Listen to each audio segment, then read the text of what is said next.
Բարև ձեզ, եթերում օրվա ամփոփումն է, ձեզ հետ է Արփինե Նավասարդյանը։ 19:00-ի դրությամբ առանձնացրել ենք հետևյալ լուրերը։ Նիկոլ Փաշինյանը հիմա էլ Հայաստանից է իր գնահատանքը հայտնել Ադրբեջանի նախագահ Իլհամ Ալիևին, ով ավելի վաղ հայտնել էր, որ իր երկիրը վերացրել է դեպի Հայաստան բեռնափոխադրումների արգելքը։ Առաջիկայում տեղի են ունենալու ֆունդամենտալ փոփոխություններ, մասնավորապես հիմա մենք տեսնում ենք, գոհունակությամբ պետք է արձանագրենք, որ Հայաստանը քայլ-քայլ շրջափակումը հաղթահարում է։ Կառավարության այսօրվա նիստում ասել է նա, Փաշինյանը միևնույն ժամանակ ասել է, որ հայկական կոնյակ եւ շամպայն հասկացություններ չեն կարող լինել։ Ուրեմն կոնյակ կարա արտադրվի միայն Ֆրանսիայի կոնյակ երկրամասում աճեցված խաղողից։ Նույնիսկ Ֆրանսիայի մեջ ուրիշ ռեգիոններում աճեցված, օրինակ կա արմանյակ, որը լրիվ ուրիշ ռեգիոնի խաղողից ստացվող խմիչք է։ Շամպայն Հայաստանում չի կարող լինել, որովհետև շամպայնը արտադրվում է միայն այն խաղողից, որը Ֆրանսիայի շամպայն ռեգիոնում է աճում։ Դրա համար կա պրոսեկո, որը էլի փրփրուն, այսինքն ժանրը փրփրուն գինին է, որը տարբեր անուններ ունի։ Իտալականը կոչվում է, ենթադրում եմ, դա ռեգիոնի հետ կապ ունեցող։ Այսինքն մենք այս բաները պետքա հետո մենք գնում ենք ասում ենք դե կոնյակ ենք տանում, ոնց մեզ չեն թվում, բա ասում եք բան, լավ հարաբերություններ ունեք բանի հետ, Եվրամիության հետ։ Բա կոնյակ ենք տանում, հայկական կոնյակի ճամփեն փակա Եվրամիությունում։ Հայկական կոնյակ հասկացություն չի կարող լինել, Ժորժ ջան, չի կարող լինել։ Ասում եմ, ոնց որ չի կարող լինել Դիլիջանի ջերմուկ, որ հիմա Դիլիջանում ջերմուկ հանքային ջուր արտադրեն։ Կլինի տենց։ Տիգրան Ավինյանը չի մասնակցելու Կիրակի օրը Հովաննավանքում կայանալիք այսպես կոչված պատարագին, որը մատուցելու է կարգալույծ արված Ստեփան Ասատրյանը։ Այս մասին Ավինյանն այսօր ասել է լրագրողների հետ ունեցած ճեպազրույցում, պատճառաբանելով, թե այդ օրը գործուղման է լինելու։ Ես կասեմ հետևյալ, ես իհարկե ցավոք Կիրակի օրը Երևանում չեմ լինելու, գործուղման մեջ եմ, բայց ես մեծ հաճույքով կգնայի եւ կմասնակցեի այդ պատարագին։ Շնորհակալ եմ։ Նշենք, Հանես Սիմոնյանը ևս հայտարարել է, որ չի մասնակցելու Ստեփան Ասատրյանի կողմից մատուցվելիք պատարագին։ Այսօր նաև հայտնի դարձավ, որ ամուսնական զույգը հրաժարվել է Ասատրյանի պսակադրության արարողությունից այն բանից հետո, երբ իմացել է, որ վերջինս կարգալույծ է արվել։ Նրա փոխարեն արարողությունն իրականացրել է Տեր Սարգիսը։ Ոստիկանությունը հսկում է, որ վարչապետի Յուրայինի ձեռան բանխոչտնոտ պսակադրությունն անցկացվի, կողքից նաև հսկող տղամարդկանց խմբեր միացան, որ աջակցեն իրենց Տեր Արամի ոչ օրինական ծեսին, հայտնել է լրագրող Սյուզի Բադոյանը։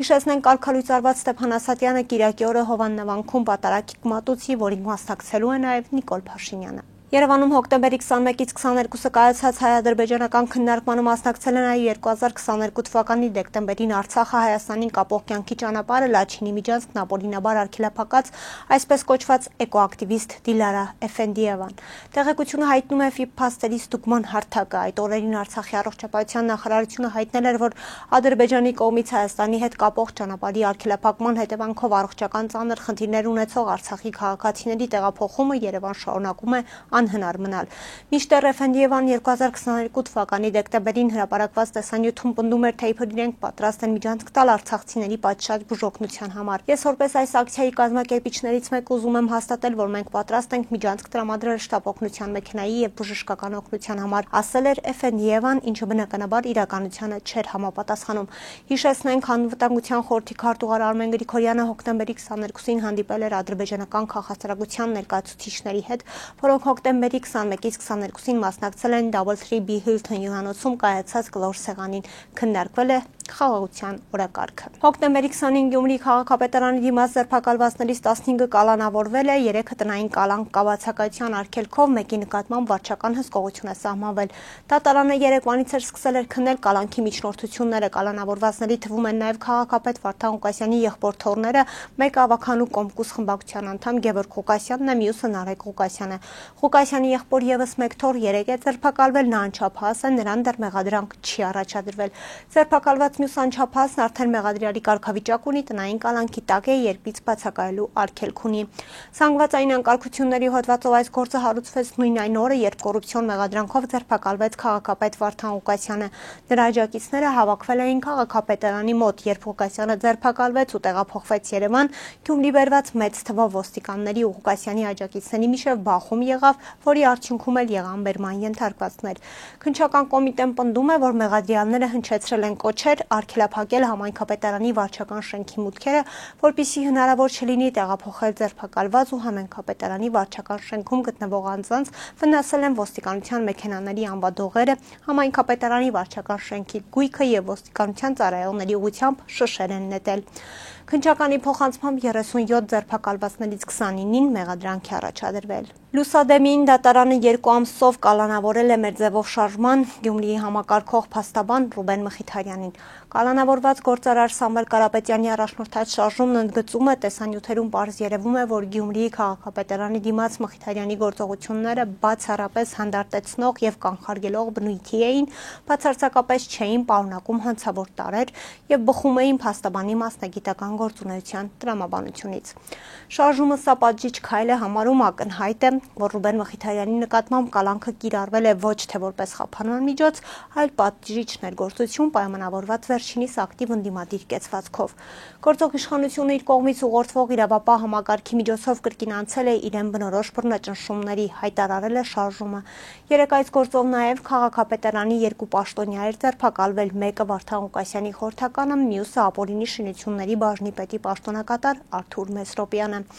Այս պահին դեռ պարզ չէ նրանց մեղադրանք առաջադրվել է, թե ոչ։ Քննչական գործը հարուցել է բավականին ծանր զանգվածային անկարգություններին մասնակցելու, խմբով արդարադատության իրականացմանը կամ գործի քննությանը միջամտելու, զանգվածային անկարգություններին մասնակցելուն դրդելու հոդվածներով։ Մեղադրյալների մի խումբ էլ քաղաքապետարանի կոմունալ բաժնի աշխատակիցներ են։ Հայաստանում դատապարտյալներին ու կալանավորներին դատարաններ, քննչական գործողությունների վայրեր, բժշկական կենտրոններ տեղափոխելու համար ձեռք կբերվեն 48 նոր մեքենաներ։ Որոշումն ընդունվեց կառավարության այսօրվա նիստում։ Ըստ Արդարադատության նախարարության հիմնավորման վերջին տարիներին քրեակատարողական հիմնարկներում պահվող անձանց ուղեկցումները կայուն աճել են յուրաքանչյուր տարի 20%-ով։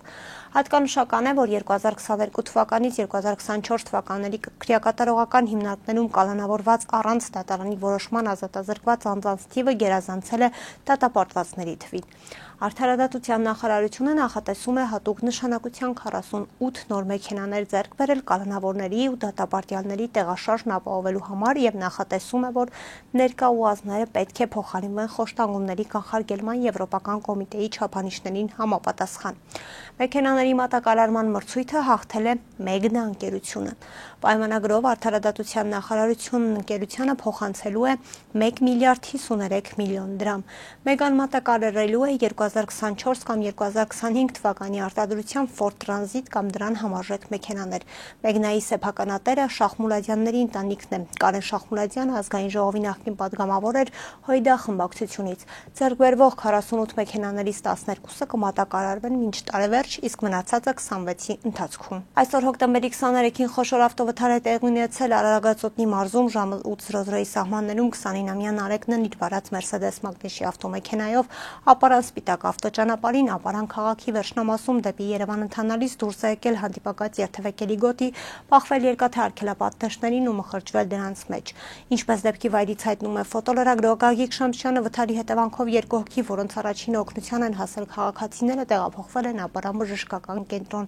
Ֆոտոլրագրողի տեղեկություններով նշված անձանց կյանքին վտանգ չի սպառնում։ Վթարի փաստով ապարանի քննչական բաժնում նախաձեռնվել է քրեական վարույթ։ Փրկարարները ապա նրանց միացած ճանապարհը սպասարկող ճանշինականները հատուկ տեխնիկայի միջոցով ավտոմեքենան դուրս են բերել երկաթե արգելապատնեշի միջից։